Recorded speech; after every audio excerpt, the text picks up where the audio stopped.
वन्दे गुरुपरम्पराम्।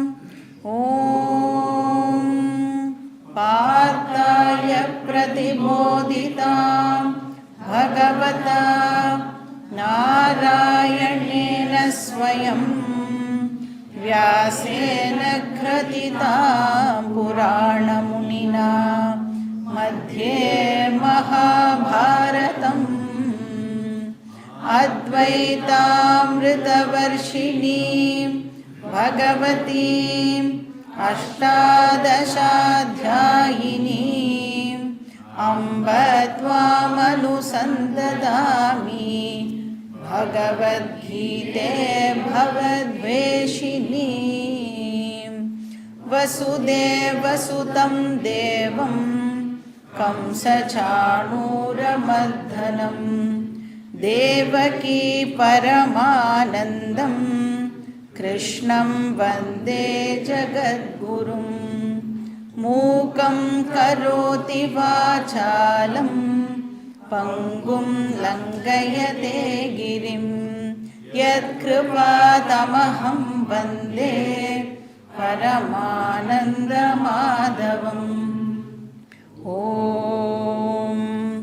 सहना भवतु सहनौ भुनक्तु सह वीर्यं करवावहै तेजस्विनावधीतमस्तु मा विद्विषावहै।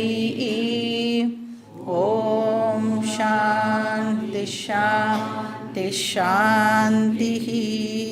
हरिः ॐ श्री गुरुभ्यो नमः। हरिः ॐ।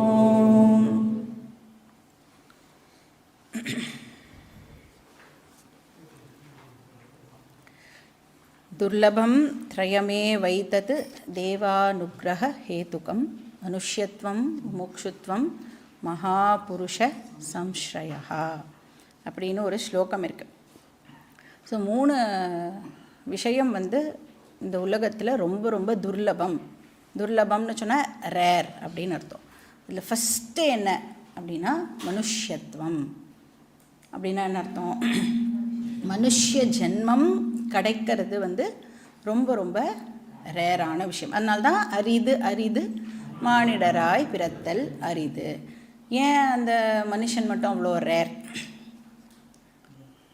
மனுஷனுக்கு என்ன ஸ்பெஷாலிட்டி? ஏன் மனுஷ்ய ஜென்மம் ரொம்ப ரொம்ப ரேர் ஜென்மமாக கன்சிடர் பண்ணப்படுறது? புத்தி. இதெல்லாம் நம்ம எங்கேயோ கேட்டிருக்கோமா? இல்லை. மனுஷனுக்கு புத்தி அப்படிங்கிறது ரொம்ப விசேஷமாக கொடுக்கப்பட்டிருக்கிற ஒரு ஃபேக்கல்ட்டி அப்படின்னு பார்த்துருக்கோம். இல்லைன்னா அந்த புத்தி மட்டும் இல்லை அப்படின்னு சொன்னால் நாமளும் மற்ற ஜீவராசிகளும் சமம் அப்படின்னு பார்த்துருக்கோம் இல்லையா? ஆஹார நித்ரா பயமைத்துணஞ்ச, அப்புறம் என்னது? ஆஹார நித்ரா பயமைத்துணஞ்ச சாமானியமேதத் பசுபிர் நராணாம் புத்தீஹி தேஷாம் அதிகோ விசேஷः புத்தியா விஹீனா பசுபிர் சமானா. ஸோ அந்த புத்தி இருக்குல்ல, புத்தி இல்லை அப்படின்னு சொன்னால் நாமளும் மற்ற ஜீவராசிகளும் சமம் தான், ஒன்றும் ஒரு வித்தியாசமும் இல்லை.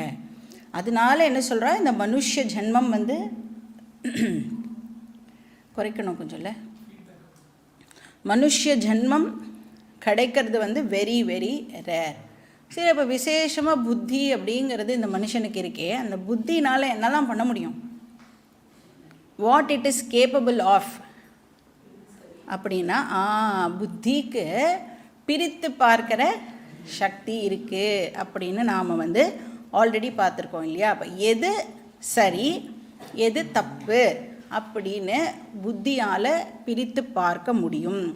இப்போ கை அப்படின்னு சொன்னால் கைக்கு தூக்கிற சக்தி இருக்குது அப்படின்னு சொல்கிறோம்ல, அந்த மாதிரி புத்திக்கு என்ன கேப்பபிலிட்டி இருக்குது, புத்தியால் என்ன பண்ண முடியும் அப்படின்னா பிரித்து பார்க்க முடியும். விவேக சக்தி அப்படின்னு நாம் பார்த்துருக்கோம் இல்லையா? இப்போ எது சரி எது தப்பு அப்படின்னு அதால் பிரித்து பார்க்க முடியும். எது தர்மம் எது அதர்மம் அப்படின்னு அதால் பிரித்து பார்க்க முடியும். அப்புறம் எது சத்தியம் எது சத்தியம் இல்லை அப்படிங்கிறதையும் வந்து அதால் பிரித்து பார்க்க முடியும். ஸோ இது வந்து புத்திக்கு இருக்கக்கூடிய ஒரு விசேஷமான கெப்பாசிட்டி. ஸோ அதனால் இந்த புத்தி வந்து நம்மளுக்கு இப்போ கொடுக்கப்பட்டிருக்கு அப்படின்னு சொன்னால், அப்போ என்ன பர்பஸுக்காக இப்போ இந்த புத்தி கொடுக்கப்பட்டிருக்கு? எது சரி எது தப்புன்னு பிரித்து பார்க்கணும், எது தர்மம் எது அதர்மம்னு பிரித்து பார்க்கணும், எது சத்தியம் எது சத்தியம் இல்லை, எது உண்மை எது தோற்றம் அப்படிங்கிறத இப்போ நாம் வந்து இந்த புத்தியை யூஸ் பண்ணி பிரித்து பார்க்கணும் அப்படின்னு நாம் வந்து ஆல்ரெடி பார்த்தோம். இப்போ இந்த புத்தியுடைய விசேஷம் இப்படி இருக்கும் பொழுது, இந்த புத்தினாலேயே நமக்கு வேறு ஒரு ப்ராப்ளமும் இப்போ ஏற்படுறது.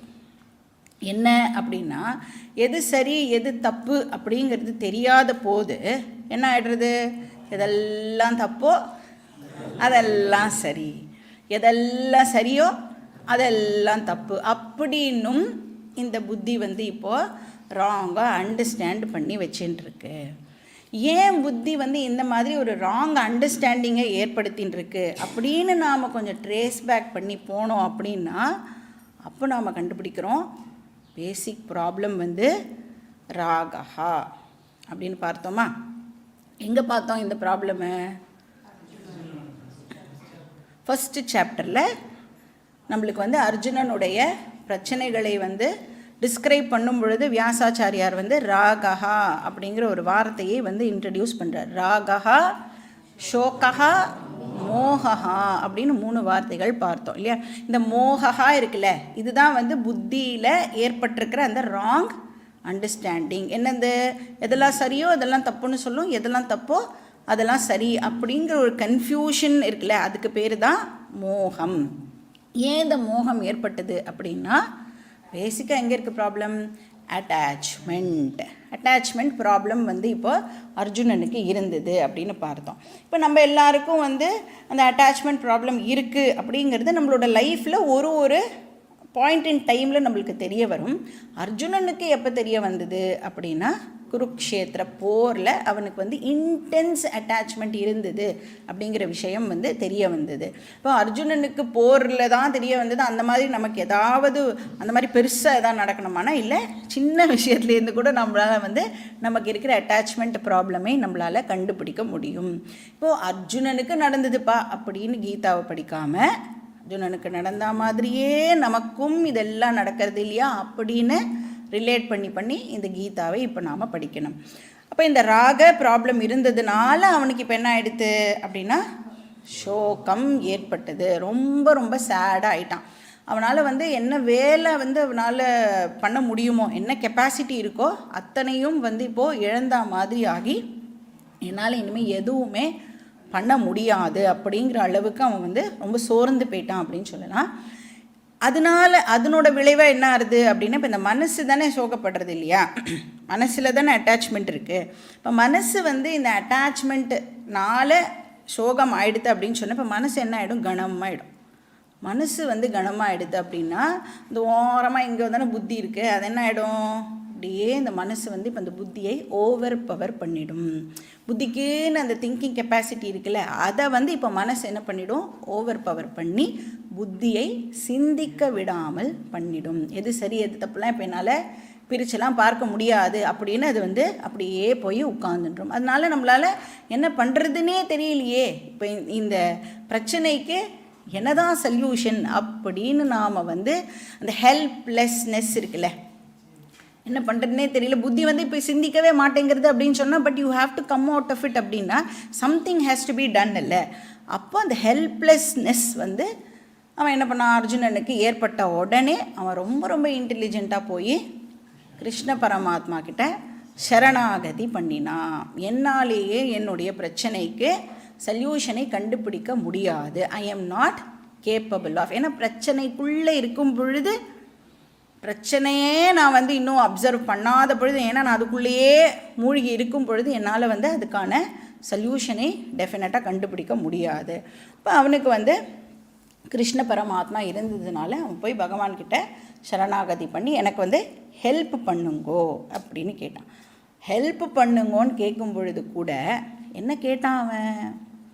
எனக்கு என்ன வேணும்னு கேட்டான். யஸ்ரேயஸ்யான் நிச்சிதம் ப்ரூஹி தன்மே அப்படின்னு ஒரு வார்த்தையை அவன் வந்து அந்த இடத்துல யூஸ் பண்ணுறான். இது எந்த அத்தியாயத்தில் கேட்குறான் அவன்? ராக சோக மோகம் வந்து ஃபஸ்ட்டு சாப்டரோட முடிஞ்சிடுதா. அதுக்கப்புறம் இப்போ நம்ம வந்து செகண்டு சாப்டருக்கு வரோம். இப்போ செகண்டு சாப்டரில் வந்து அவன் கேட்குறான், எனக்கு வந்து இந்த மாதிரி பிரச்சனை இருக்குது, கார்பண்ய தோஷோ பகத ஸ்வபாவா அப்படின்னு கேட்குறான். ரிச்சாமித்வாம் தர்மசம் மூடச்சேதாகா, தர்ம அதர்ம விவேகம் எனக்கு இல்லை, என் புத்தி இப்போ வந்து கன்ஃபியூஸ் ஆகி இருக்குது. அதனால் யஸ்ரேயஸ்யான் நிச்சிதம் ப்ரூஹி தன்மே சிஷ்யஸ்தேகம் ஷாதிமாம் துவாம் பிரபன்னம் அப்படின்னு சொல்கிறேன். என்னை வந்து உங்களுடைய சிஷ்யனாக நீங்கள் வந்து ஏற்றுக்கோங்கோ, துவாம் பிரபன்னம், நான் வந்து உங்களை சரணாகதி பண்ணுறேன் அப்படின்னு சொல்கிறான். அப்போ வந்து எனக்கு எது நல்லதோ, எது வந்து இருக்கிறதுலேயே எது பெஸ்ட்டோ அதை வந்து நீங்கள் எனக்கு சொல்லுங்கோ அப்படின்னு கேட்குறான். அப்படி அவன் வந்து உலகத்திலேயே எது பெஸ்ட்டோ அது எனக்கு சொல்லுங்கோன்னு கேட்டதுனால கிருஷ்ணரும் வந்து தன்னுடைய உபதேசத்தை வந்து ஸ்டார்ட் பண்ணார் அப்படின்னு பார்த்தோம். செகண்ட் சாப்டருடைய 11வது ஸ்லோகத்திலேருந்து அந்த டீச்சிங் ஆனது ஆரம்பிக்கிறது அப்படின்னு பார்த்தோம் இல்லையா. அசோஷ்டியானன் வசோஷ்டஸ்வம் பிரஜாவாதாம்ஸ்ட பாஷசே கதாசூ நகதாசூம்ஸ்ட நானு சோச்சந்தி பண்டிதாக. அப்போ ஆரம்பிக்கும் பொழுதே கிருஷ்ணர் எப்படி ஆரம்பிக்கிறார் அப்படின்னா, ந அனுஷோச்சந்தி பண்டிதாக. ஏன் அந்த வார்த்தையை யூஸ் பண்ணுறாரு அப்படின்னா, அவன் முன்னாடி வந்து அப்படியே அழுதுண்டு சோகமாக உட்கார்ந்துட்டு இருக்கிறதுனால அவர் சொல்கிறார், ஞானிகள் துக்கப்படுவது இல்லை அப்படின்னு வந்து கிருஷ்ணர் தன்னுடைய டீச்சிங்கை வந்து அந்த இடத்துல ஆரம்பிக்கிறார். பண்டிதாக ந அனுஷோச்சந்தி. அது மூலமாக என்ன பாயிண்ட்டை வந்து கிருஷ்ணர் இங்கே எம்ஃபசைஸ் பண்ணுறார்? அப்போ யார் அழுவா ஆர் யார் துக்கப்படுவா? அஞ்ஞானிகள் துக்கப்படுவார்கள். இப்போ நம்ம வந்து ஒரு விஷயத்துக்கு வந்து சோகமாக இருக்கோம்னா என்ன அர்த்தம்? நாம் வந்து அஞ்ஞானியாக இருக்கோம் அப்படின்னு நாம் வந்து அண்டர்ஸ்டாண்ட் பண்ணிக்கலாம். இப்போ இதுதான் வந்து வேதாந்தத்துடைய ஃபவுண்டேஷன் அப்படின்னு சொல்லலாம். ஞானிகள் துக்கப்படுவதில்லை அப்படின்னு சொன்னால் அஞ்ஞானிகள் துக்கப்படுகிறார்கள் அப்படின்னு அண்டர்ஸ்டாண்ட் பண்ணிக்கலாம். ஸோ அஜ்ஞானாத் துக்கம், ஞானாத் சுகம். இப்போ அஜ்ஞானம் துன்பத்திற்கு காரணமாக இருக்குது. அப்போ ஞானிகள் வந்து துக்கப்படுறது இல்லை அப்படின்னா அவகிட்ட என்ன இருக்கிறதுனால அவள் துக்கப்படுறது இல்லை? அவளுக்கு ஞானம் இருக்கிறதுனால அவள் வந்து துக்கப்படுறது இல்லை. ஞானி அப்படின்னால என்ன அர்த்தம்? ஞானம் யார்கிட்ட இருக்கோ அவளை நாம் வந்து ஞானி அப்படின்னு சொல்கிறோம். அப்போ ஞானம் சுகத்துக்கு காரணமாக இருக்குது, அஞ்ஞானம் துக்கத்திற்கு காரணமாக இருக்குது. அதனால் வந்து ஆரம்பிக்கும் பொழுதே வந்து ஞானத்தை கிருஷ்ணர் வந்து எம்ஃபசைஸ் பண்ணுறார். அப்போது 2வது சாப்டர் ஆரம்பிக்கும் பொழுதே ஞானம் மட்டுமே உன்னுடைய பிரச்சனைக்கான சொல்யூஷன், அது மட்டும்தான் ஒன்லி சொல்யூஷன் அப்படின்னு சொல்லி தான் 2வது அத்தியாயத்தை ஆரம்பிக்கிறார். அதுக்கப்புறம் என்ன ஆகிறது அப்படின்னா எல்லாம் சொல்லி பார்க்குறார். என்னெல்லாம் சொன்னார் அவர்? அவனுடைய துன்பத்திலேருந்து அவனை வந்து வெளியில் கொண்டு வரணும் அப்படிங்கிறதுக்காக நிறைய டிஃப்ரெண்ட் ஆங்கிள்ஸ்லேருந்து கிருஷ்ணர் வந்து அர்ஜுனனுக்கு டீச் பண்ணுறதுக்கு ட்ரை பண்ணார் அப்படின்னு நாம் பார்த்தோம் இல்லையா. 3 டிஃப்ரெண்ட் ஆங்கிள்ஸ் நாம் வந்து பார்த்தோம். ஃபஸ்ட்டு வந்து என்ன ஆங்கிள்? தத்துவ ஆங்கிள் ஆர் ஆத்தியாத்மிக ஆங்கிள், ஆத்தியாத்மிக திருஷ்டி அப்படின்னு சொல்லலாம், இல்லைனா தத்துவ திருஷ்டி ஆர் தத்துவ ஆங்கிள். திருஷ்டினா இந்த இடத்துல ஆங்கிள் அப்படின்னு அர்த்தம், வியூ பாயிண்ட்னு எடுத்துக்கலாம். ஸோ அங்கே வந்து என்ன பண்ணார்? ஆத்ம அனாத்ம விவேகத்தை நமக்கு எக்ஸ்பிளைன் பண்ணார் இல்லையா. இப்போ ஆத்மாவுடைய விஷயங்கள் எல்லாம் சொன்னார். ஆத்மா அகர்த்தா அபோக்தா, அது வந்து அவினாஷி அப்படிலாம் சொன்னார். இப்போ அவன் வந்து ஏன் வந்து சோகமாக இருக்கான்? நான் வந்து இப்போ சண்டை போடணும், சண்டை போட்டேன் அப்படின்னு சொன்னால் எனக்கு எதிரில் இருக்கிறவா எல்லாரும் செத்து போயிடுவா, அவள் எல்லாரும் எனக்கு ரொம்ப வேண்டப்பட்டவா, அவளுடைய சாவை வந்து என்னால் அக்செப்ட் பண்ண முடியலை, அது வந்து எனக்கு ரொம்ப துக்கமாக இருக்குது அப்படின்னு சொல்கிறான். அப்போ கிருஷ்ணர் என்ன சொல்கிறார்? ஆத்மா அகர்த்தா, அதால் கொலை பண்ண முடியாது. சரி, அதை யாராலையாவது கொலை பண்ண முடியுமா அப்படின்னா ஆத்மாவையும் யாராலையும் கொலை பண்ண முடியாது. அப்போ யாரும் வந்து அழிஞ்சு போகிறது இல்லை. நீ அழிஞ்சு போகிறதுன்னு சொல்கிறது வெறும் அனாத்மா தேகம். அந்த தேகம் அப்படின்னு எடுத்துட்டோன்னா அது டெஃபினட்டாக வந்து சேஞ்சஸுக்கு உட்பட்டது. 6 விதமான மாறுதல்களை அது எப்பயுமே அண்டர்கோ பண்ணிகிட்டே இருக்கும். அதனால் பிறந்ததுன்னு சொன்னால் அது ஒரு நாள் இறந்து போகும். ஆனால் ஆத்மா எப்படிப்பட்டது? அஜஹா அப்படின்னு பார்த்தோம். பிறக்கவே இல்லை. அது பிறந்தாதானே வந்து சேஞ்சஸ் எல்லாம் அண்டர்கோ பண்ணி ஒரு நாள் இறந்து போகும். அது பிறக்கவே இல்லை அப்படின்னா பின்ன எப்படி இருக்குது? எப்பவும் எது இருந்துட்டே இருக்கோ அதை தான் நாம் வந்து ஆத்மா அப்படின்னு சொன்னோம். அதுக்கு பிகினிங் கிடையாது, எண்டும் அதுக்கு இல்லை அப்படின்னு நாம் வந்து பார்த்தோம். இப்போ இந்த ஆங்கிள்லாம் வந்து சொல்லும் பொழுது அர்ஜுனன் வந்து சரி எதாவது அண்டர்ஸ்டாண்ட் பண்ணிட்டானா அப்படின்னா அவனுக்கு வந்து புரிஞ்ச மாதிரி வந்து கிருஷ்ணருக்கு தெரியல. அவன் வந்து இன்னும் வந்து அந்த கன்ஃபியூஷனில் இருக்கான் அப்படிங்கிறத கிருஷ்ணர்னால் வந்து கெஸ் பண்ண முடியாது. அதனால இப்போ என்ன பண்ணார்? சரி, உனக்கு தத்துவ ஆங்கிள் வந்து புரியலையா, சரி உன்னோட லெவலுக்கு நான் கொஞ்சம் இறங்கி வரேன் அப்படின்னு சொல்லி என்ன ஆங்கிளில் நெக்ஸ்ட்டு சொன்னார்? தார்மீக ஆங்கிளில் சொன்னார். அப்போது தர்மம் அதர்மம் அந்த விவேகத்தை அவனுக்கு எடுத்து சொன்னார் இல்லையா? இப்போ இந்த தர்மப்படி பார்த்தா கூட டெஃபினட்டாக நீ வந்து சண்டை போட்டே ஆகணும். ஏன்னா நீ இப்போ பண்ணுறது வந்து தர்ம யுத்தம் அப்படிங்கிற அறிவையும் வந்து அவனுக்கு கொடுத்தார். சரி, அப்போயாவது அவன் வந்து ஓகே சொன்னானா அப்படின்னா அதுக்கும் அவன் வந்து ஓகே சொல்லலை. அதனால நெக்ஸ்ட் என்ன திருஷ்டி? லௌகீக திருஷ்டி. சரி, தர்மம்லாம் அதெல்லாம் பாபம் புண்ணியம்லாம் கண்ணுக்கு தெரியாத ஒரு விஷயம், அது இருக்கா இல்லையா அப்படிங்கிறத பற்றியே எனக்கு தெரியாதே, அந்த ஆங்கிள் எல்லாம் என்னால் யோசிக்க முடியாது அப்படின்னு நீ சொன்னால் கூட இப்போ லௌகீக திருஷ்டி அப்படின்னா என்ன அர்த்தம்? பேர் புகழ் அதெல்லாம் இருக்குல்ல, நீ சம்பாதிச்சு வச்சுருக்கிற உன்னோட ஸ்டேட்டஸ் அதெல்லாம் இருக்கே, அதெல்லாம் கூட போயிடும். நீ சண்டை போடலைன்னு சொன்னால் உன்னை பற்றி எல்லாரும் ரொம்ப தப்பாக பேசுவா. எவ்வளோ பெரிய ஒரு வீரன் நீ, உன்னை வந்து அவமரியாதை பண்ணுவா. அது உனக்கு ஓகேவா? இப்போ நம்மளை வந்து உனக்கு நீ இது பண்ணலைன்னா அவமானம் ஆகிடும் அப்படின்னு சொன்னால் உடனே நம்ம என்ன பண்ணுவோம்? புண்ணியம் பாபம்லாம் கூட நம்மளுக்கு ஃபஸ்ட்டு வராது, அவமானம்ங்கிறது இன்னுமே நல்லா நம்மளால் ரிலேட் பண்ணிக்க முடியும் இல்லையா? அதனால அப்படியும் வந்து கிருஷ்ணர் வந்து அர்ஜுனனுக்கு சொல்லி பார்க்குறார். அப்போ அவன் வந்து நீ இந்த ரீசனுக்காகவாவது நீ வந்து சண்டை போட்டு தான் ஆகணும், யுத்யஸ்வ அப்படின்னு சொல்கிறார், சண்டை போடு அப்படின்னு இப்போ வந்து கிருஷ்ணர் வந்து சொல்கிறார்.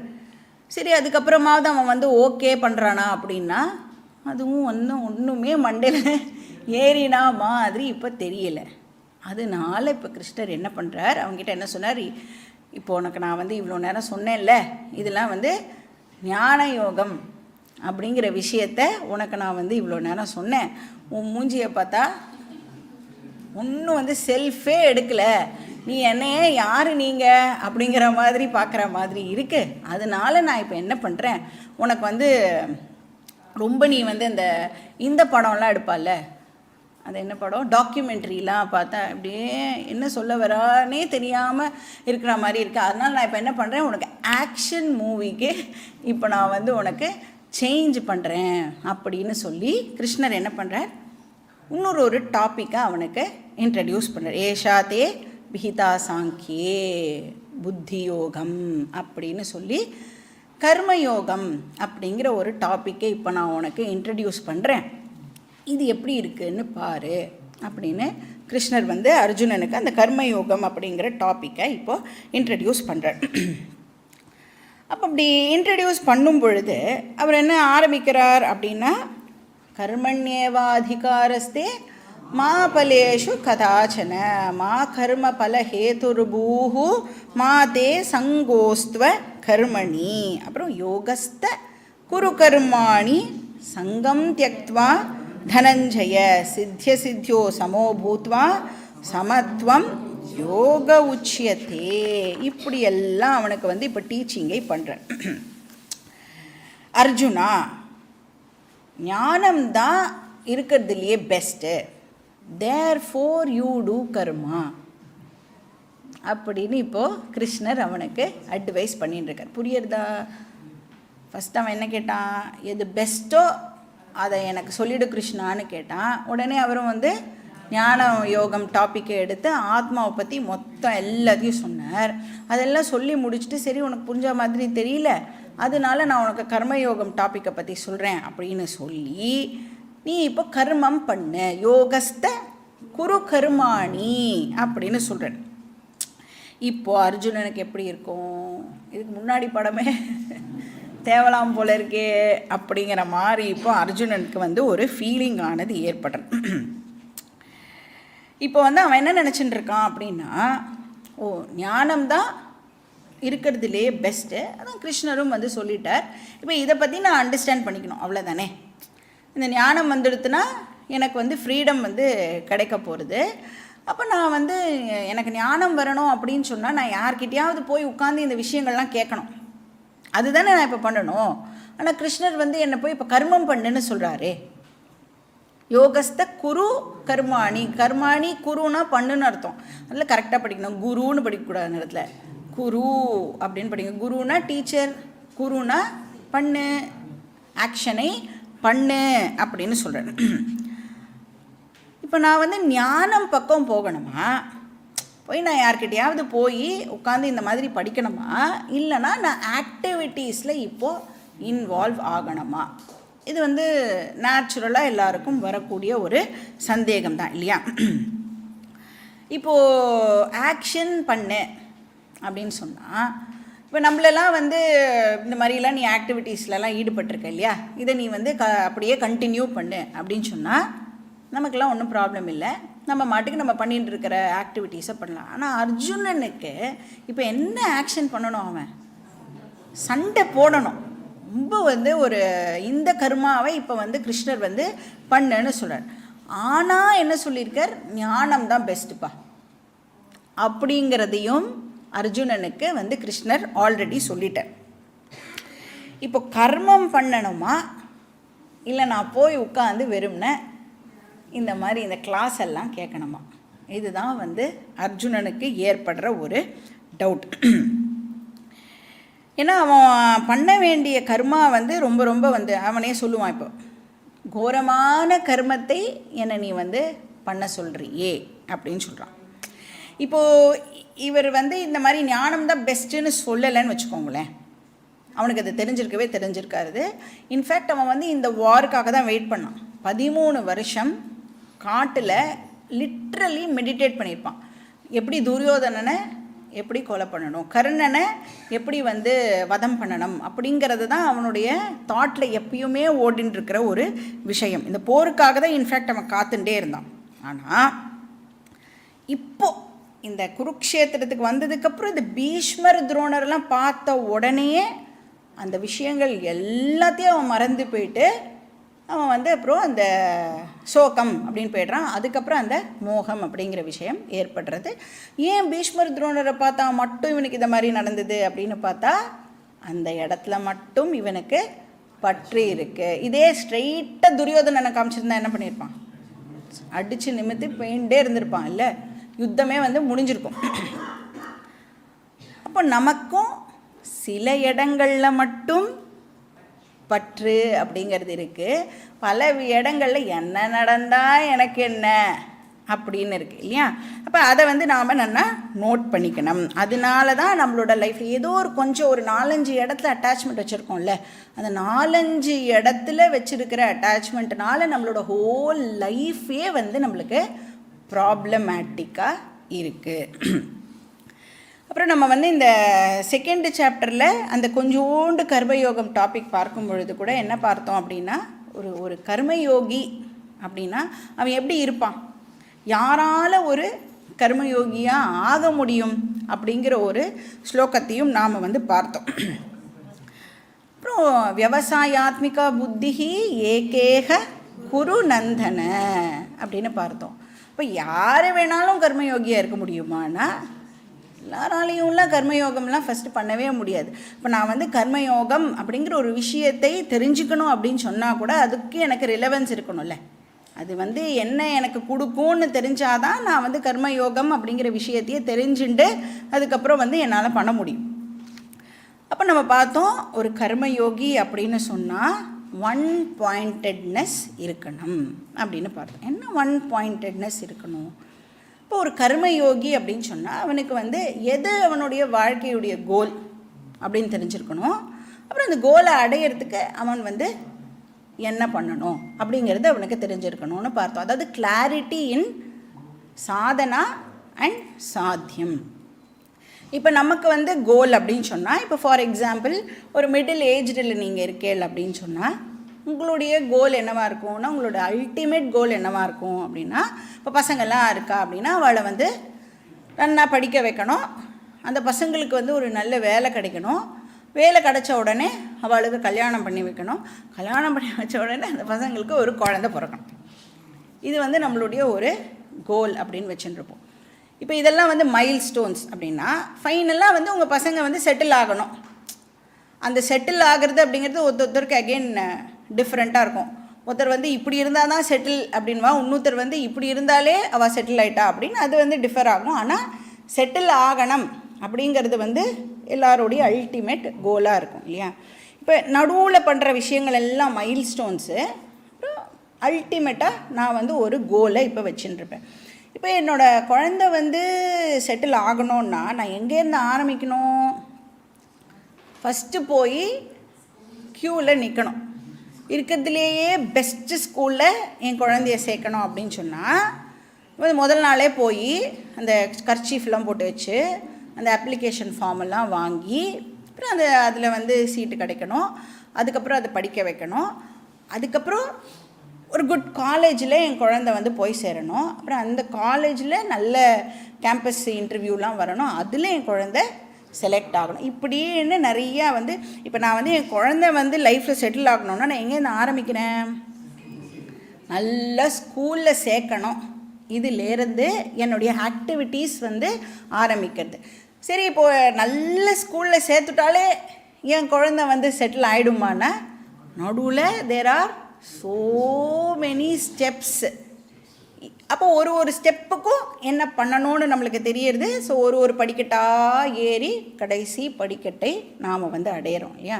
இது வந்து ஒரு ஆர்டினரியாக ஒரு பர்சனுடைய லைஃப்பில் நடக்கிற விஷயம். இப்போ இந்த கர்மயோகி அப்படிங்கிற ஒரு பர்சனுக்கு என்ன அல்டிமேட் கோலாக இருக்கணும்? பையனை செட்டில் பண்ணுறதோ பொண்ணை செட்டில் பண்ணுறதோ டெஃபினட்டாக அல்டிமேட் கோலாக இருக்காது இல்லை?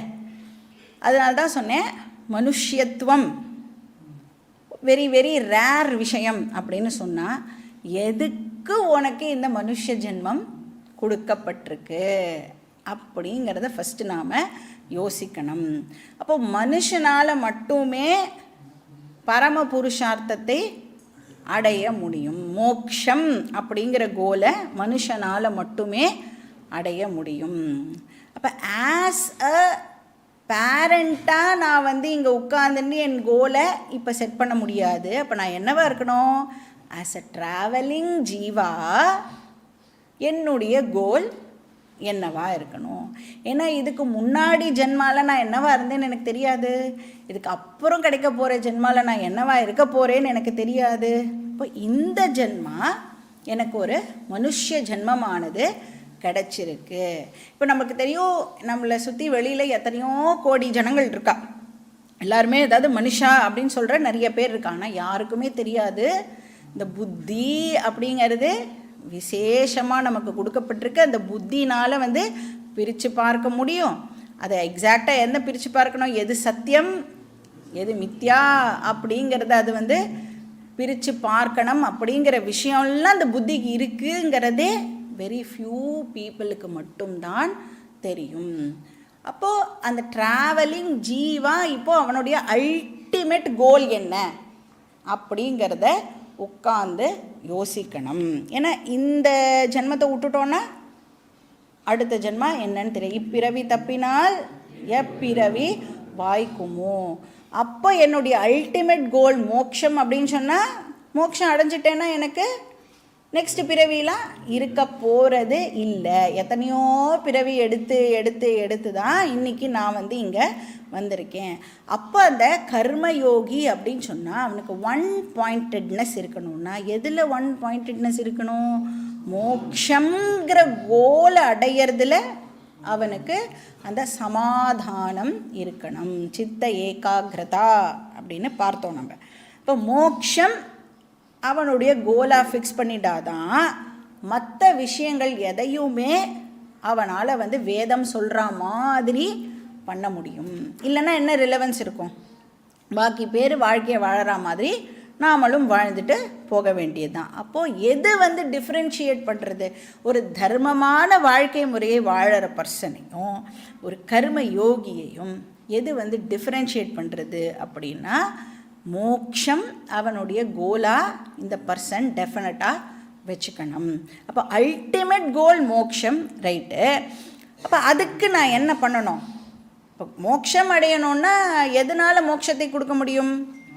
ஞானத்தினால மட்டும்தான் மோட்சத்தை கொடுக்க முடியும். கிருஷ்ணர் ஆல்ரெடி அதை சொல்லிட்டார்.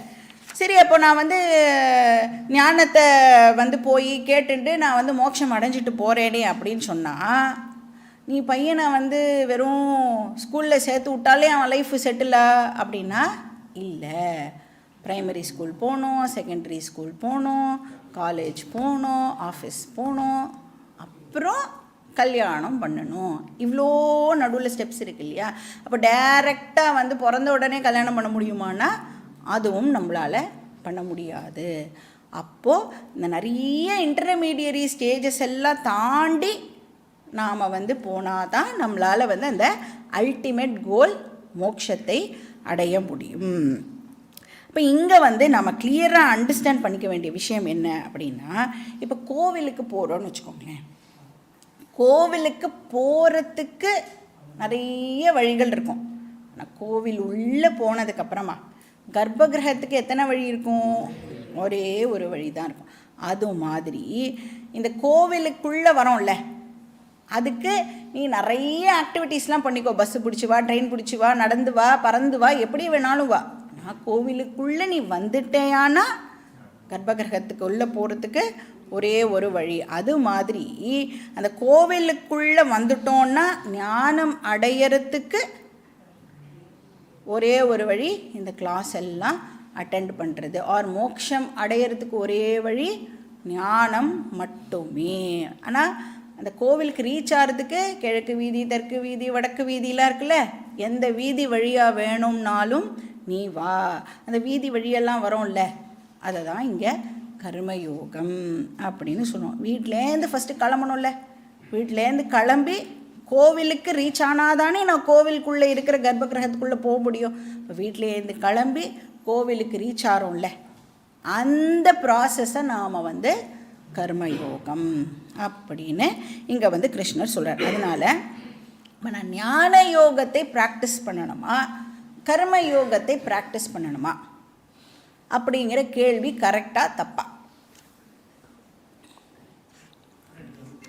ஞான யோகத்தை ப்ராக்டிஸ் பண்ணணுமா, கர்மயோகத்தை ப்ராக்டிஸ் பண்ணணும்?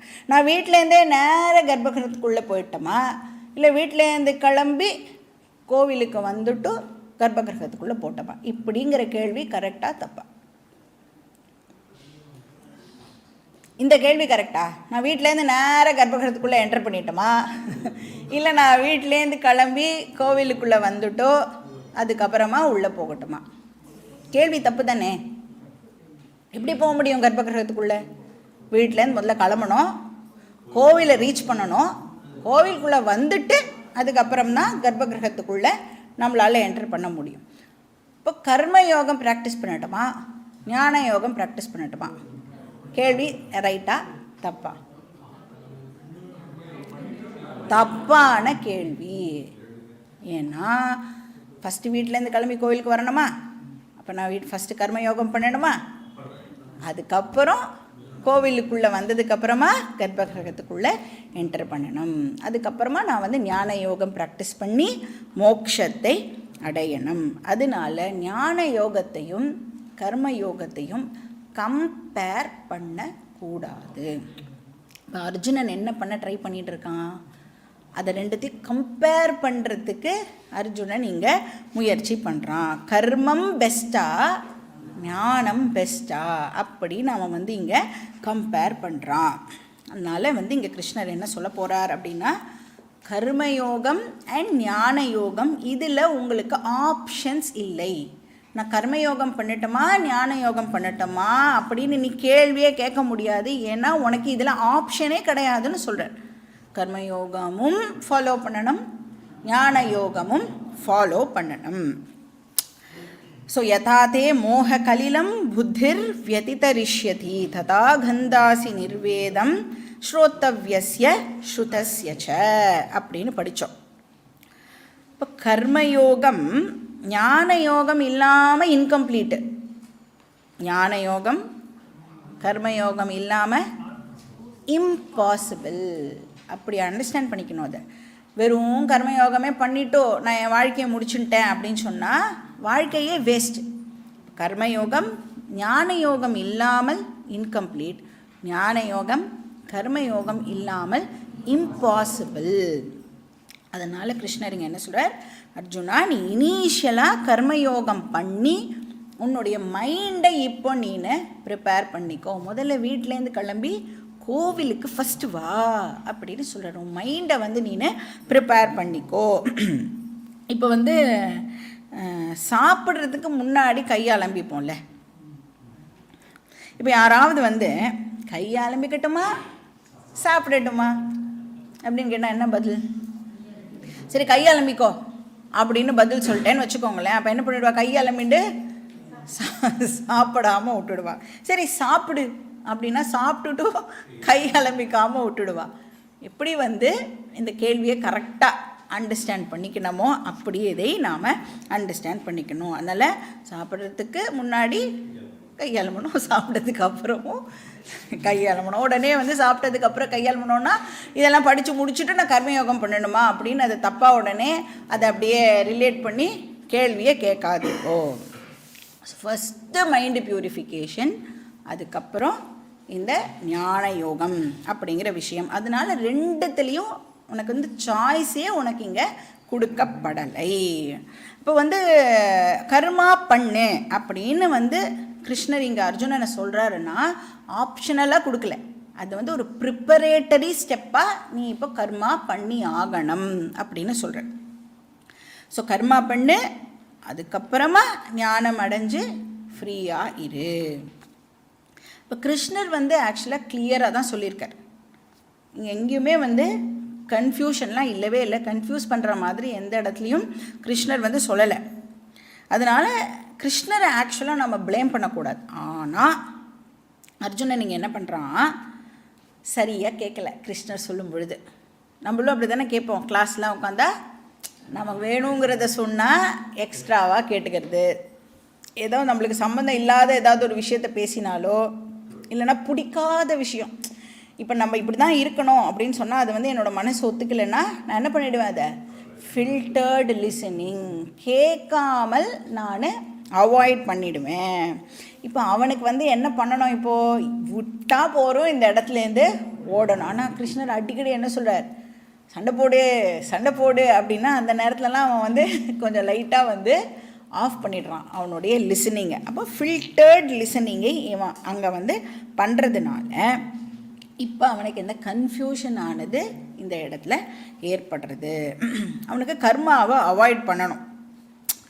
அதனால் கர்மா பற்றி சொல்லும் பொழுது அவன் ஒழுங்காக கேட்கல. அந்த இடத்துல அந்த கர்மயோகத்துடைய பிரின்சிபிள் ஸ்லோகம்ஸ் எல்லாம் பார்த்தோம்ல, அதெல்லாம் சொல்லும் பொழுது அவன் அதை சரியாக காதில் வாங்கிக்கல. இப்போ கிருஷ்ணருடைய அட்வைஸ் என்னன்னா, கர்மாவும் தேவை ஞானமும் தேவை. இப்போ இதை ராங்காக அண்டர்ஸ்டாண்ட் பண்ணின்றதுனால அர்ஜுனன் வந்து ஒரு குவெஸ்டினை கேட்குறான். அவனுக்கு ஒரு டவுட் ஏற்படுறது. அந்த டவுட்டினுடைய விளைவாக தான் நம்மளுக்கு இந்த 3வது அத்தியாயமே வந்து கிடச்சிருக்கு. இப்போது இந்த மாதிரி இவனுக்கு ஒரு டவுட் வரும் பொழுது கிருஷ்ணர் வந்து சொல்ல முடியுமா, எத்தனை வாட்டி சொல்கிறது, நான் எவ்வளோ உனக்கு காத்தாலேருந்து சொல்லிகிட்டே இருக்கேன், நீ வந்து அதை சரியாகவே புரிஞ்சுக்காமல் மறுபடியும் வந்து திருப்பி கொஸ்டின் கேட்குறியே, உனக்கெல்லாம் என்ன சொல்லிக் கொடுக்க முடியாது போ அப்படின்னு சொல்லிட்டு அப்படிலாம் இறங்கிலாம் போக முடியாது கிருஷ்ணரால். ஏன்னா கிருஷ்ணர் வந்து டீச்சர் அப்படிங்கிறதுனால எத்தனை வாட்டி புரியலைன்னு சொல்லி கேட்டாலும் அத்தனை வாட்டியும் வந்து டீச்சர் அப்படின்னு சொல்லிட்டு அவள் சொல்லி கொடுத்தே ஆகணும். அதாவது ஒரு டீச்சருக்கு வந்து எது வந்து பெருமைன்னா, அந்த மக்கு ஸ்டூடெண்ட்டை கூட ஃபஸ்ட்டு ரேங்க் வாங்க வச்சா அதோட ஒரு பெருமை வந்து டீச்சருக்கு இல்லவே இல்லை. ரொம்ப எக்ஸலண்ட்டாக படிக்கிற குழந்தை ஃபஸ்ட் ரேங்க் வாங்க வைக்கிறதுல என்ன டீச்சருக்கு பெருமை இருக்குது இல்லையா? புரியலைன்னா எப்படி அவளுக்கு ஏற்ற மாதிரி சொல்லி அதை வந்து புரிய வைக்கிறது அப்படிங்கிறது தான் ஒரு டீச்சரோட வேலை இல்லையா? அதனால் இப்போ கிருஷ்ணர் வந்து மறுபடியும் முதல்லேருந்து ஆரம்பித்து அவனுக்கு வந்து இந்த கர்ம யோகத்தை பற்றி இலாபரேட்டாக வந்து இங்கே சொல்லி கொடுக்குறார். ஸோ 3வது சாப்டரை பார்த்தோம் அப்படின்னு சொன்னால் என்டையர்லி வந்து கர்மயோகத்தை கவர் பண்ணுறேன். ஸோ இப்போ இந்த பேக்ரவுண்டோடு நம்ம வந்து அர்ஜுனன் என்ன கேள்வி கேட்குறான் அப்படிங்கிறத ஸ்லோகம் படிச்சுட்டு பார்க்கலாம். ஸோ புக் எடுத்துக்கோங்க, பேஜ் நம்பர் 58 and 59. ஓம் ஸ்ரீ கிருஷ்ணாய பரமாத்மனே நமஹ.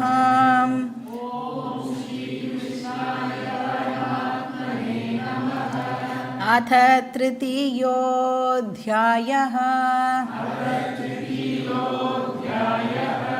कर्मयोगः.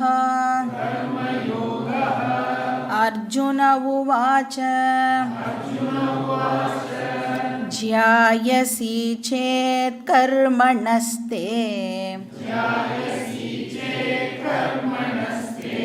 मता बुद्धिर्जनार्दन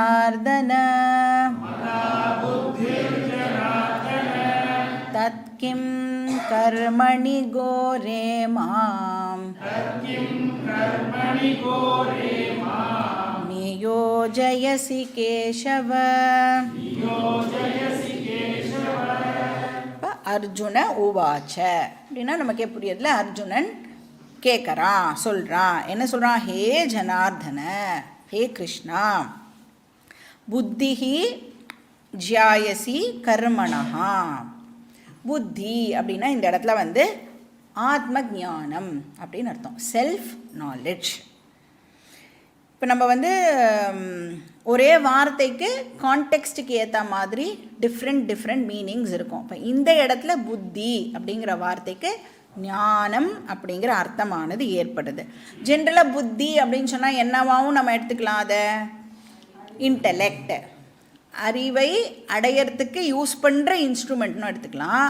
இல்லைனா வந்து ஏதாவது ஒரு பொருள் இருக்குல்ல, அது ஒரு பொருளை பற்றி தெரிஞ்சுக்கிறோன்னா அதையும் கூட சில சமயம் புத்தி அப்படின்னு சொல்லுவாள். அப்புறம் இந்த பொருளை பற்றி நமக்கு ஒரு அறிவு ஏற்படுறதுல அதையும் புத்தி அப்படின்னு சொல்லலாம். இப்போ இந்த இடத்துல வந்து அறிவு அப்படிங்கிற பொருளில் தான் இந்த புத்திங்கிற வார்த்தை யூஸ் பண்ணப்பட்டிருக்கு. அதுவும் எஸ்பெஷலி ஆத்ம ஞானம். ஏன் ஆத்ம ஞானம்? இதுக்கு முன்னாடி கிருஷ்ணர் வந்து அதை பற்றி அவனுக்கு எக்ஸ்பிளைன் பண்ணியிருக்கிறதுனால அவன் அதை வச்சு தானே கேள்வி கேட்க முடியும் இல்லையா? அதனால இந்த இடத்துல புத்திஹி ஜாயசி கர்மணஹா அப்படின்னு கேட்குறான். ஜாயசி அப்படின்னா எது வந்து பெட்டர், சுப்பீரியர். கர்மணஹானா கர்மா. இப்போ வந்து கர்மா பெட்டரா இல்லைனா ஞானம் பெட்டரா? ஸோ ஆத்ம ஞானம் வந்து புத்திஹி, கர்மணஹானா நம்ம பண்ணுற அந்த ஆக்டிவிட்டீஸ். ஸோ ஜாயசி ஞானம் கர்மாவை விட சிறந்ததுன்னு நீங்கள் கொஞ்ச நேரத்துக்கு முன்னாடி சொன்னேலே. யஸ்ரேயஸ்யா நிச்சிதம் ப்ரூஹி தன்மே, எது சிறந்ததோ அதை எனக்கு சொல்லுங்கோன்னு கேட்ட பொழுது நீங்கள் இமீடியட்டாக ஆரம்பித்தது ஞானத்தை பற்றி தான். அப்போ ஞானம்தான் கர்மாவை விட சிறந்தது அப்படின்னு நீங்கள் வந்து 2nd சாப்டரில் சொன்னேன். ஆனால் அதனால் நான் வந்து என்ன அசியூம் பண்ணிட்டேன், ஞானம்தான் சுப்பீரியர் அப்படின்னு. இப்போ நான் வந்து என்னுடைய அண்டர்ஸ்டாண்டிங் அந்த மாதிரி தான் இருக்குது. இது தே மதா, இதை தான் நீங்கள் வந்து சொன்னேள். அதனால் நான் ஞானம் வந்து பெஸ்ட்டுன்னு நினச்சிட்டு இருக்கேன். ஆனால் அப்படி சொல்லிவிட்டு இப்போ நீங்கள் என்ன சொல்கிறீள், மாம் கோரே கர்மணி நியோஜயசி. இப்போ ஞானம்தான் சுப்பீரியர்னு சொல்லிட்டேல்ல, அப்போ நீங்கள் என்ன பண்ணியிருக்கணும், ஒழுங்கு மரியாதையாக என்னை கொண்டு போய் ஏதாவது ஒரு ஆசிரமத்தில் சேர்த்து விட்டு இவர் தான் உன்னோட டீச்சர், ஒழுங்காக நீ படி அப்படின்னு தானே என்னை கொண்டு போய் நீங்கள் சேர்த்து விட்ருக்கணும். அதுக்கு தானே நான் வெயிட் பண்ணிகிட்டு இருக்கேன், வா போகலாம் அப்படின்னு நீங்கள் சொல்லுவேன்னு. ஆனால் இப்போ நீங்கள் என்ன சொல்லியிருக்கேள், மாம் கோரே கர்மணி நியோஜயசி. நீங்கள் வந்து என்ன கோரமான கர்மத்தை பண்ணுன்னு ஏன் வந்து என்னை புஷ் பண்ணுறேன்னு கேட்குறான். Why do you impel me to do இந்த கர்மா அப்படின்னு சொல்கிறான். கோரே கர்மணி. அவன் கேட்குறான், எப்படி ஆக்ஷன் நாலெட்ஜை கொடுக்கும், ஆக்ஷன் பண்ணுறதுனால எனக்கு எப்படி அறிவு ஏற்படும்னு கேட்குறான். இப்போ நம்மளுக்கு தெரியும்ல, இப்போ நம்ம ஆக்டிவிட்டீஸ்லாம் பண்ணுறோம் அப்படின்னா எதை பயன்படுத்தி நம்ம ஆக்ஷன்லாம் பண்ணுறோம்? என்ன இந்திரியங்களை பயன்படுத்தி ஆக்ஷன் பண்ணுறோம்? கர்மேந்திரியங்களை பயன்படுத்தி ஆக்ஷன் பண்ணுறோம். கர்மேந்திரியத்தை பயன்படுத்தி ஆக்ஷன் பண்ணும்போது ஞானம் கிடைக்குமா? கிடைக்காதுல்ல. அதுதான் அவனோட கேள்வி. ஏன்னா கர்மேந்திரியத்தினால அறிவை கொடுக்க முடியாது, கர்மாவால் ஞானத்தை கொடுக்க முடியாது. அப்படி இருக்கும் பொழுது நீ ஏன் வந்து ஞானத்தை க்ளோரிஃபை பண்ணிவிட்டு என்னை இப்போ ஆக்ஷன் பண்ணுன்னு ஏன் சொல்கிறேன்னு கேட்குறான். அதுவும் கர்மானா ஏதோ நல்ல காரியம் பண்ண சொல்லி ஒரு 4 பேருக்கு சாப்பாடு போடு, 4 பேருக்கு ட்ரெஸ்ஸை வாங்கி கொடு, இந்த மாதிரி ஏதாவது ஒரு நல்ல காரியத்தில் நான் வந்து ஈடுபட்டால் கூட ஏதோ பரவாயில்லன்னு மனசை வந்து நான் தேத்திப்பேன். ஆனால் இப்போ நான் பண்ண வேண்டியது கோரே கர்மணி. ஸோ அன்பிளசண்ட் டியூட்டியை இப்போ நான் வந்து பண்ணணும். நமக்கும் வந்து அந்த மாதிரி இப்போ நீங்கள் ஆஃபீஸ்லலாம் ஏதாவது ஒரு பெரிய போஸ்ட்டில் இருந்தேன்னு வச்சுக்கோங்களேன், நமக்கும் அன்பிளசண்ட் கர்மாலாம் வரும்ல. இப்போ யாரையாவது வேலையை விட்டு தூக்கணும்னா எப்படி இருக்கும்? அவகிட்ட போய் இனிமேல் நாளையிலேருந்து நீ வந்து வேலைக்கு வரக்கூடாதுன்னு சொல்லணுன்னா அது என்ன ப்ளசண்ட் டியூட்டியாது? இவ்வளோ அன்பிளசண்ட் டியூட்டி. அந்த மாதிரி ஒரு சுச்சுவேஷனில் ஒருத்தருக்கு ப்ளசண்ட் விஷயமும் இருக்கும், அன்பிளசண்ட் விஷயமும் இருக்கும். இப்போ அவனுக்கு வந்து என்ன மாதிரியான ஒரு சுச்சுவேஷன்னா அன்பிளசண்ட் டியூட்டி பண்ண வேண்டிய கட்டாயத்தில் அவன் இருக்கான். அந்த இரத்த கலரியில் ஈடுபட சொல்கிறேலே அப்படின்னு கேட்குறான். மாம் கோரே கர்மணி கிம் நியோஜசி, ஏன் என்னை வந்து அந்த மாதிரி ஆக்ஷனில் ஈடுபடுன்னு இப்போ சொல்கிறேன். இப்போ ஏன் வந்து நீங்கள் சொன்னதை கான்ட்ரடிக்ட் பண்ணுறேன் அப்படின்னு இவன் வந்து கேட்குறான். ஸோ ஜனார்தன அப்படின்னா இதுவும் வந்து கிருஷ்ணருக்கு இன்னொரு பேர். எப்படி அவன் யூஸ் பண்ணுறான் அப்படின்னா கான்டெக்ஸ்ட்க்கு ஏற்ற மாதிரி தான் கிருஷ்ணரோட பேரையும் அவன் வந்து சேர்த்துக்கிறான். இங்கே ஜனார்தன அப்படின்னு சொன்னால் ஜனங்களை ஜன்ம மரணத்திலேருந்து யாரை காப்பாற்றுறாளோ அவள் பேர் தான். அதனால் ஜனார்தனான்னு கிருஷ்ணருக்கு பேர். கரெக்டாக அதை வச்சு அட்ரஸ் பண்ணி, இப்போ நீ எனக்கு கொலை தானே பண்ண சொல்கிற, ஆனால் ஞானம் வந்து சுப்பீரியர் அப்படின்னு சொல்கிறேளே, இப்போ வந்து இது வந்து நீங்கள் பேசுகிறது வந்து கான்ட்ரடிக்ட் பண்ணுற மாதிரி இல்லையா அப்படின்னு அர்ஜுனன் கேட்குறான். அதுக்கு என்ன நெக்ஸ்ட்டும் திருப்பியும் அவன் கண்டினியூ பண்ணுறான் அவனுடைய டவுட்டை. ஸ்லோகா நம்பர் 2. வியாமிஸ்ரேணேவ வாக்யேன புத்திம் மோஹயசீவ மே ததேகம் வத நிஷ்சித்ய ஏன ஸ்ரேயோஹமாப்னுயாம்.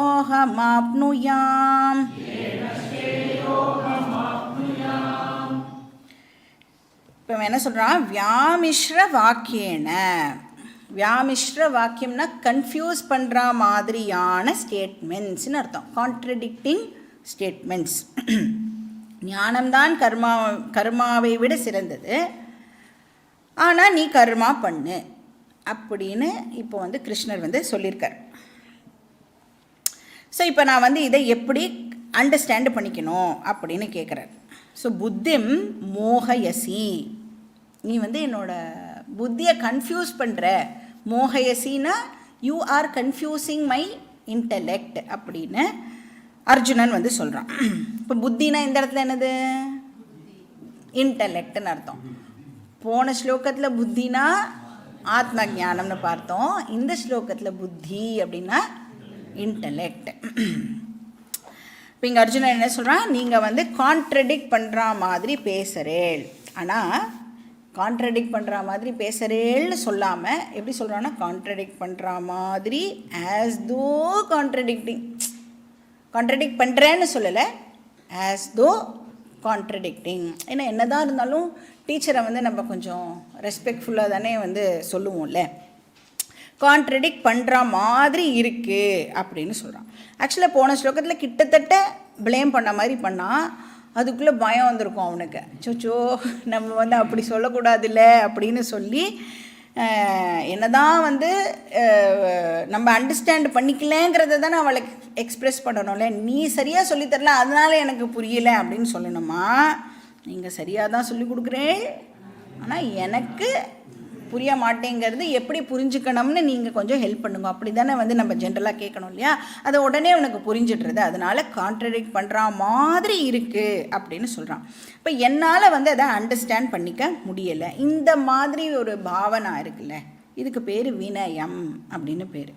இந்த வினயம் இருந்தால் தான் நம்மளை வந்து நம்ம வித்யார்த்தின்னு சொல்லிக்கலாம், ஸ்டூடெண்ட்டுன்னு சொல்லிக்கலாம். இல்லைனா நம்மளால் வந்து ஒரு விஷயத்தை கூட கற்றுக்க முடியாது. ஐ ஆல்ரெடி நோ அப்படின்னா ஒன்றுமே நம்மளோட மண்டையில் ஏறாது. எனக்கு புரியல, ஆனால் நீங்கள் ஏதோ சொல்கிறேன், எப்படி அண்டர்ஸ்டாண்ட் பண்ணிக்கணும்னு எனக்கு தெரியல, கொஞ்சம் ப்ளீஸ் எனக்கு புரிகிற மாதிரி இன்னும் கூட கொஞ்சம் இறங்கி வந்து உங்களால் சொல்லிக் கொடுக்க முடியுமா? அப்படி தான் நாம் வந்து கேட்கணும்.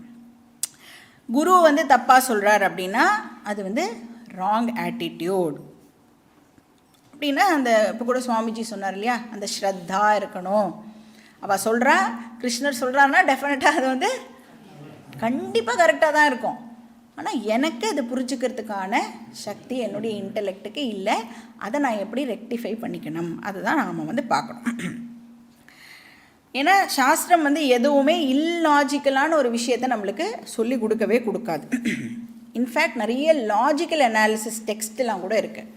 இதெல்லாம் முடிச்சுட்டு நம்ம வந்து ஃபர்தராக படிக்கும்போது பார்க்கலாம், எப்படி லாஜிக்காகவே வந்து இந்த விஷயத்தெல்லாம் எப்படி அனலைஸ் பண்ணி பியூட்டிஃபுல்லாக வந்து வேதாந்தம் நம்மளுக்கு சொல்லிக் கொடுக்குறது அப்படின்னு பார்க்கலாம். பிரம்மசூத்திரம்னு ஒரு லாஜிக்கல் டெக்ஸ்டே இருக்குது.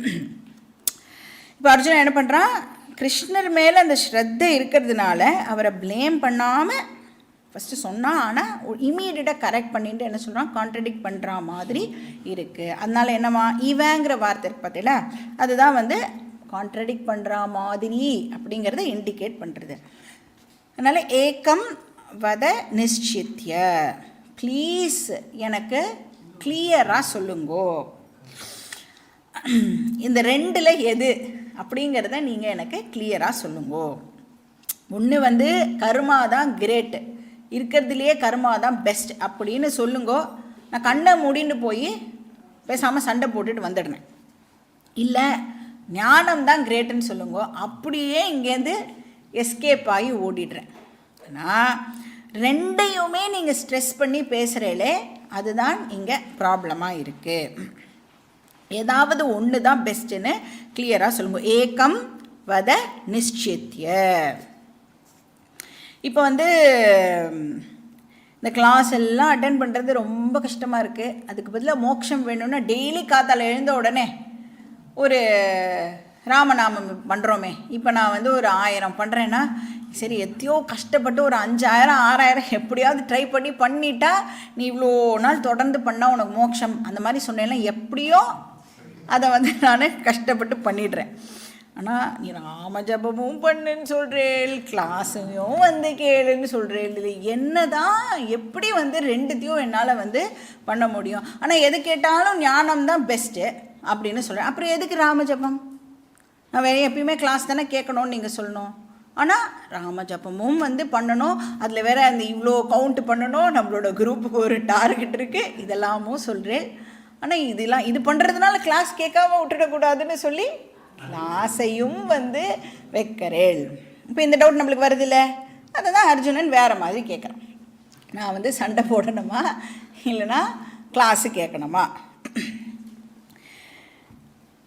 ஸோ இப்போ வந்து நம்மளுக்கு இனிஷியலாக வந்து சாஸ்திரத்துக்குள்ளே வரும் பொழுது சாஸ்திரம் என்ன பண்ணுவோன்னா டெஃபினட்டாக நம்மளுக்கு அட்வைஸ்லாம் கொடுக்கும். இது பண்ணால் நல்லது, இது பண்ணால் நல்லது அப்படின்னு அட்வைஸ் கொடுக்கும்.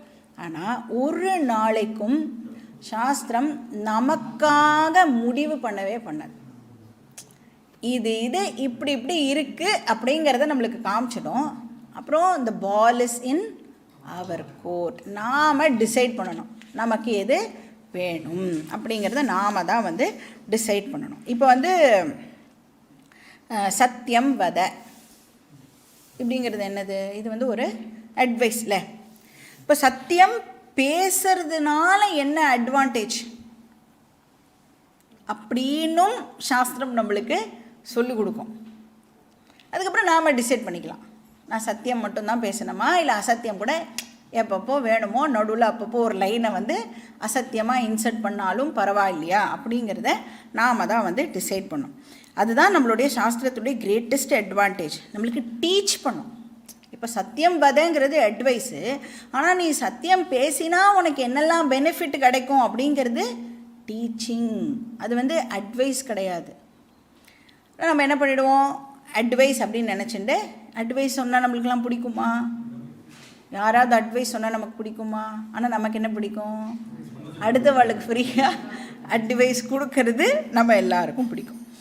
இப்போ இந்த வேல்யூவை வந்து சத்தியம் பேசினா இதெல்லாம் உனக்கு நடக்கும் அப்படின்னு நம்மளுக்கு வந்து அந்த சத்தியம் அப்படிங்கிறது ஒரு வேல்யூவாக சாஸ்திரம் கன்வெர்ட் பண்ணிடுதுன்னா அதுக்கப்புறம் நாம் வந்து இப்போ டிசைட் பண்ணிக்கலாம், அந்த வேல்யூவை நான் ஃபாலோ பண்ணணுமா வேண்டாமா அப்படின்னு. ஸோ கிருஷ்ணர் இங்கே என்ன பண்ண ட்ரை பண்ணுறாரு அப்படின்னா அந்த விஷயத்தை ஒரு வேல்யூவாக அவனுக்கு கன்வெர்ட் பண்ணுறதுக்கு ட்ரை பண்ணுறாரு. அப்புறம் நீ டிசைட் பண்ணிக்கோ அர்ஜுனா, உனக்கு அது வேணுமா வேண்டாமான்னு. அதனால் கிருஷ்ணர் அட்வைஸ் பண்ணவே மாட்டார். கிருஷ்ணரோட வேலையே டீச்சிங். கிருஷ்ணர் இங்கே டீச் மட்டும்தான் பண்ணுறார், ப்ரீச் பண்ணலை, டீச் பண்ணுறார். பிரச்சாரம் பண்ணலை, டீச்சிங் உபதேசம் வந்து இந்த இடத்துல நடக்கிறது. ஏன்னா அறிவு ஏற்பட்டால் மட்டுமே ஒரு பர்சன்னால் தன்னை மாற்றிக்க முடியும். இன்னொருத்தர் சொல்கிறாங்கிறதுனால நம்மளால் மாற முடியாது. நம்மளோட புத்தி அதை அக்செப்ட் பண்ணிட்டு அது அறிவாக ஆச்சுன்னா தான் நம்மளை சேஞ்ச் பண்ணிக்க முடியும். ஸோ ஏகம் வத நிச்சித்திய ஏன அகம் ஸ்ரேயா ஆப்னுயாம். நான் வந்து இப்போது எனக்கு எது ஸ்ரேயஸோ, எனக்கு ஸ்ரேயஸ் கிடைக்கட்டும் அப்படின்னு சொல்கிறான். ஆப்னுயாம்னா எனக்கு கிடைக்கட்டும். ஸோ இது ரெண்டில் எதுன்னு நீ சொல்லு, ஸோ தட் ஐ கெட் ஸ்ரேயஸ் அப்படின்னு சொல்கிறான். ஸோ நான் வந்து ஐ ஆம் யோர்ஸ் ஒபீடியன்ட்லி அப்படின்னு இப்போது மறுபடியும் வந்து கிருஷ்ணர் காலியே விழறான். இப்போ வந்து மோக்ஷம் அப்படிங்கிறது ஏதோ ஒரு ஆக்ஷன் பண்ணுறது மூலமாக கிடச்சிடும்னு வச்சுக்கோங்களேன், பிரச்சனையே கிடையாது. ஆனால் அன்ஃபார்ச்சுனேட்லி மோக்ஷம் ஏதோ ஆக்ஷன் பண்ணுறதுனால கிடைக்கக்கூடிய ஒரு விஷயம் இல்லை, ஆனால் அறிவுனால் மட்டுமே கிடைக்கக்கூடிய ஒரு விஷயம். அதனால் வந்து கிருஷ்ணர் என்ன சொல்கிறார் அப்படிங்கிறத நம்ம வந்து நெக்ஸ்ட் கிளாஸில் பார்க்கலாம். ஓம் பூர்ணமத பூர்ணமிதம் பூர்ணாத் பூர்ணமுதச்யதே பூர்ணஸ்ய பூர்ணமாதாய பூர்ணமேவாவசிஷ்யதே. ஓம் சாந்தி சாந்தி சாந்தி. ஹரி ஓம் ஸ்ரீ குருभ्यो நமः.